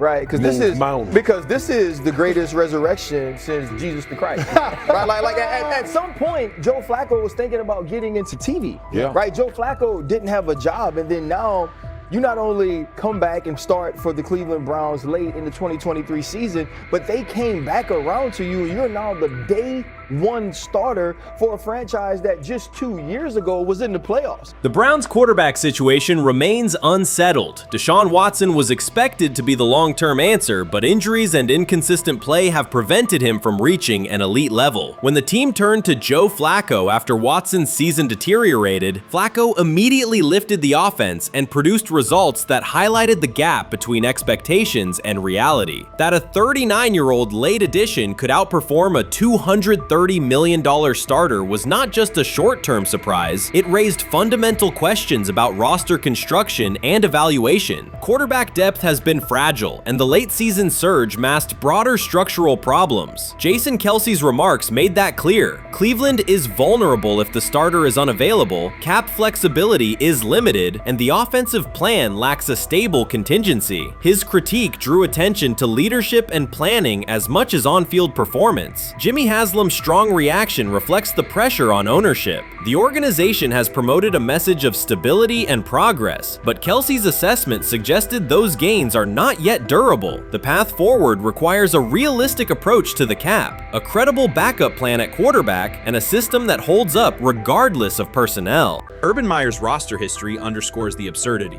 Meyer coached Aaron Hernandez, whose off-field crimes are well documented, along with other players entangled in assaults, academic misconduct, and more. Yet Feinbaum singled out Newton, a national champion, Heisman Trophy winner, and NFL MVP, as the worst. This selective condemnation is not new. When Deion Sanders recently suggested implementing an NIL salary cap to restore competitive balance, Feinbaum dismissed the proposal and called Sanders a hypocrite rather than engage with the substance. The pattern repeats. Feinbaum routinely targets Cam Newton, Deion Sanders, Jameis Winston, Lamar Jackson, outspoken black athletes and coaches, while extending grace to figures such as Nick Saban, Kirby Smart, Dabo Swinney, or Tim Tebow under similar circumstances. Newton is no longer content to remain silent while others distort his story. In response, he laid out an accurate chronology, highlighting facts the commentary networks rarely repeat. One long-standing myth is that Newton was expelled from the University of Florida. He was not.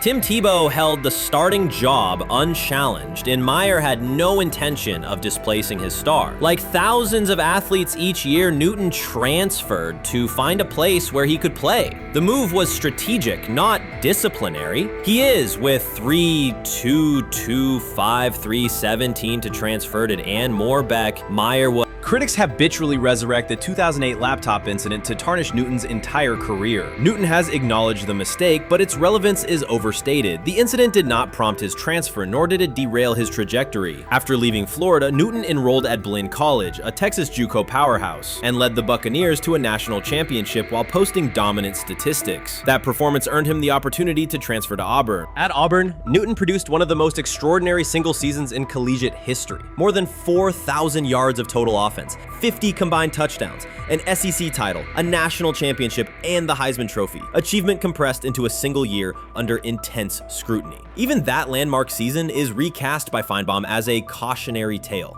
He claims Newton ignored head coach Gene Chizik by diving for a goal line touchdown when told to kneel, jeopardizing the game. In reality, Newton explained that the decision was a collective adjustment made in the huddle after reading the defense, while Auburn still held timeouts. The Tigers maintained control and secured the championship. Portraying that moment as reckless serves to recast Newton's success as selfishness, rather than leadership. Feinbaum's approach to Sanders reflects the same dynamic. When Sanders urged a structured NIL ceiling to protect athletes and stabilize rosters, Feinbaum immediately labeled him hypocritical. Yet when Saban or Sweeney voice identical concerns, Feinbaum frames them as thoughtful guardians of the sport. The inconsistency reveals that the determining factor is not the argument but the identity of the speaker. Unapologetic black leaders who control their narratives, challenge entrenched hierarchies, and Feinbaum's commentary often functions as a check on that influence.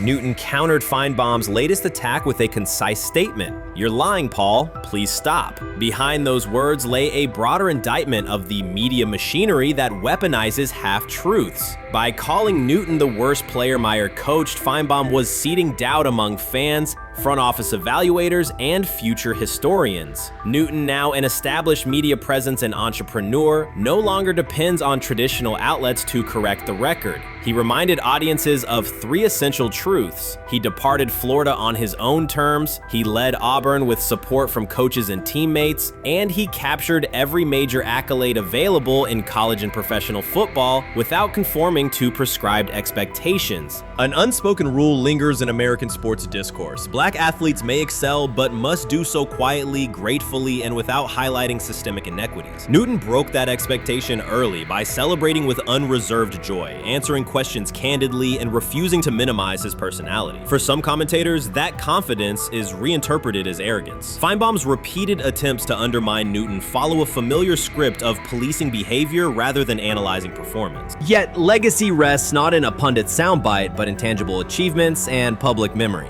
Newton's resume, Heisman winner, national champion, NFL MVP, speaks for itself. Millions of fans witnessed his impact on Saturdays and Sundays. Countless young quarterbacks saw someone who looks like them redefine the position's possibilities. The same is true for Sanders, whose player-first coaching philosophy and media savvy continue to influence college football's direction.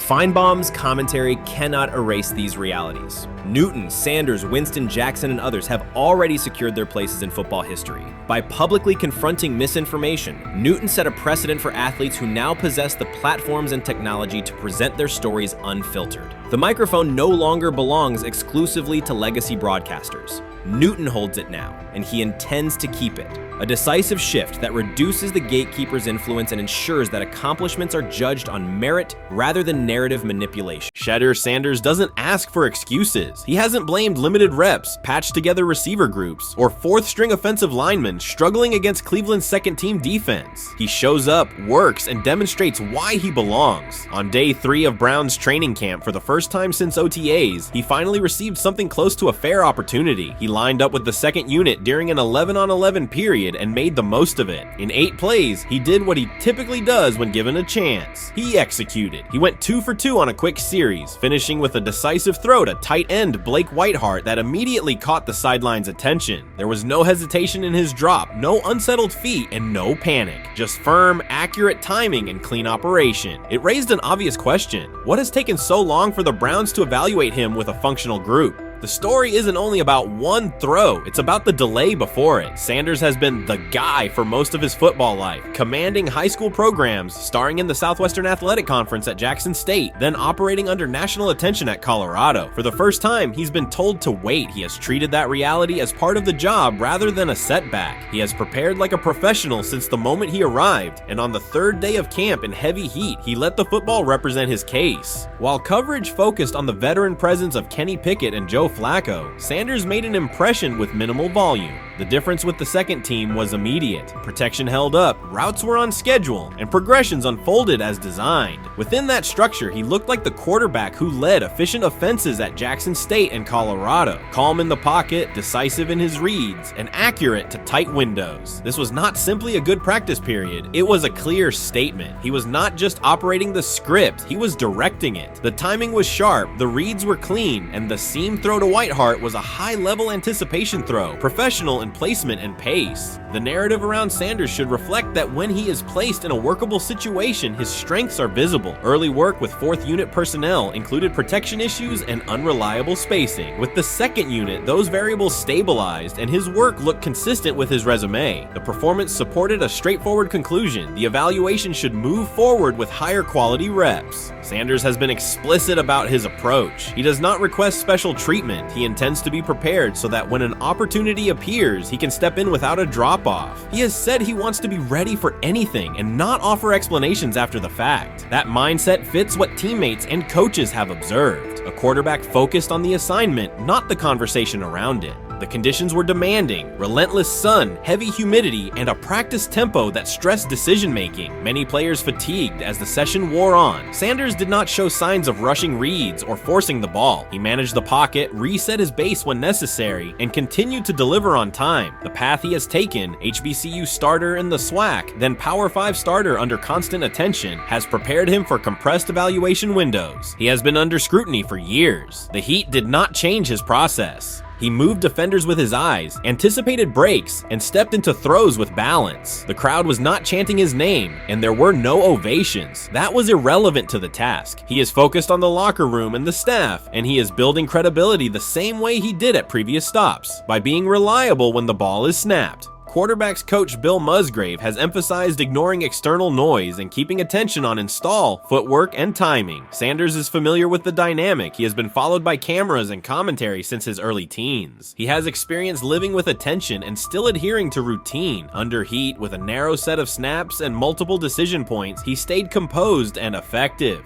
2 speeding citations, 91 miles per hour in Brunswick and 101 miles per hour in Strongsville, became national items. General Manager Andrew Berry characterized the decisions as not smart and stressed that it's not only about driving fast, but about the safety of others. Sanders accepted responsibility, stated that he learned from the incidents, and said he would follow the rules. The attention to those citations did not alter his daily schedule or his practice preparation. He arrived early, stayed engaged, and kept the discussion centered on work. Away from the field, he spent time at Rainbow Terrace in Cleveland after a significant apartment fire, distributing supplies and checking on families affected by the incident. There was no formal media rollout around the visit. It was an instance of direct engagement with the community without publicity attached to it. That reflects the same approach he shows inside the building. Do the work first. Sanders treats each rep as if it might be his last for the day and his only chance to show a specific element on tape. He prepares for protections, cadence variations, route adjustments, and timing with a level of detail that compresses the learning curve. When he is not under center, he studies coverages from the sideline, charts plays, and reviews video before and after practice. He writes down the next day's calls so he can anticipate checks. He has referenced using virtual simulation tools to replicate snaps he does not receive physically. That is not a passive stance. It is an active attempt to reduce the distance between classroom and field. He is building relationships across the roster, not just with projected starters. He communicates with defensive backs to understand what they see and how they react to certain stems. He spends time with offensive linemen to align on cadence and protection calls. He connects with newer players away from the facility so that communication improves in practice. That is practical leadership, consistent, low visibility work that becomes obvious when the ball is snapped and the operation is smooth. 3 days into camp, a central question remains. Why hasn't he taken a first-team rep? Flacco has seen work. Pickett has seen work. Dillon Gabriel has been cycled in. Sanders has remained behind all 3 on the depth chart while producing efficient periods when provided stable support. Head coach Kevin Stefanski has not publicly detailed the plan for distributing first-team snaps among the quarterbacks. When asked, Sanders answered that it is not his place to comment on rotation decisions. That response aligns with his day-to-day conduct, respectful, professional, and centered on the next assignment. The staff is managing a room with a Super Bowl MVP, a former first-round pick, multiple rookies, and a new set of combinations on the offensive line. That creates a set of decisions about exposure, pacing, and evaluation windows. Within that context, Sanders has presented a clear case for additional evaluation. He has shown he can execute the offense as designed when the variables are standard. Musgrave has a long-standing connection with the Sanders family through his time as a teammate of Deion Sanders in San Francisco. That familiarity supports promotes direct communication. It does not guarantee anything about the depth chart, but it does help streamline teaching, feedback, and expectation setting. Inside the defensive back room, veterans such as Denzel Ward have provided perspective on timing, leverage, and eye discipline that Sanders has incorporated into his preparation. He is operating without the immediate family structure that defined his college environment. Away from his brother Shiloh and his father Dayon, he is managing his own housing, nutrition, recovery schedule, and all the smaller tasks that accompany an NFL routine. Those adjustments matter because they influence consistency across a long camp. He has treated those responsibilities as part of the job rather than distractions, which is reflected in a steady daily approach. What he showed on day 3 with the second unit was not a surprise to those who have tracked his prior work. It was a continuation of a profile: efficient sequencing, clear timing, and consistent ball placement when protections and routes hold up. The 8-play period was short, but it was enough to reinforce the point. He doesn't need a large sample to demonstrate baseline operation. He needs a fair sample to test ceiling and adaptability. There is also the matter of perception. Public attention concentrated on the speeding tickets and the general manager's response. Less attention fell on the preparation, the efficient period with the second team, or the community engagement at Rainbow Terrace. That imbalance is common in training camp narratives. Sanders has handled it by keeping his answers simple and his focus on football. He has not tried to redirect the conversation. He has done his work and waited for additional reps. The objective next step is straightforward: expand the evaluation with higher unit personnel and standard opponents. That does not require a complete reshuffling of the depth chart. It requires allocating a defined sequence of first-team snaps so that timing with starting receivers and protections with starting linemen can be measured on tape. The staff can then compare operation speed, accuracy under pressure, red zone decision-making, and 2-minute mechanics against the other quarterbacks. That is the most direct way to clarify the competition. None of this dismisses the experience or track records of the veterans in the room. It emphasizes that the purpose of camp is to test assumptions with current performance. Sanders has provided enough evidence with the second unit to justify a broader look. He has shown that the pace of his feet matches the pace of his eyes, that he can hold safeties with his shoulders, and that he can drive intermediate throws without float. He has also shown discipline to take the clean completion rather than force the vertical shot when leverage dictates otherwise. Every day, he has addressed the controllable items: meetings, note-taking, install recall, cadence management, and post-practice review. He has not asked for public guarantees. He has asked for an opportunity to compete on comparable terms. The 8-play sequence with the second unit was a small but clear example of what he can do when those terms exist. The staff's communications have been measured. Stefanski has not laid out a schedule for first-team rotations publicly. Barry addressed the speeding incidents directly and emphasized standards for decision-making off the field. Sanders accepted the criticism, adjusted his behavior, and moved forward. Those are the relevant facts. What remains is a football evaluation that can only be completed by giving him snaps with the top group and measuring the results. If that evaluation occurs and he performs at the level he showed with the second unit, the conversation will shift from potential to placement. If it does not occur, the question will persist through camp. Why not test the full picture? Sanders has built a case based on preparation, poise, and execution. He has demonstrated leadership by building relationships across the roster. He has shown maturity in handling external issues directly and moving on. He has given the staff reasons on the field and in the building to continue the process. 3 days into camp, he has answered everything within his control. He has shown growth, discipline, and consistent operation. He turned early fourth-team disarray into learning, then executed cleanly when moved to the second unit. He kept the discussion on football when outside topics threatened to dominate. He has not tried to win a press conference. He has tried to win every rep. If he continues to stack days like this, the next step is logical. Evaluate him with the starters, document the results, and let the tape determine the depth chart. Until then, he will continue to prepare, continue to compete, and continue to present the same message through his play.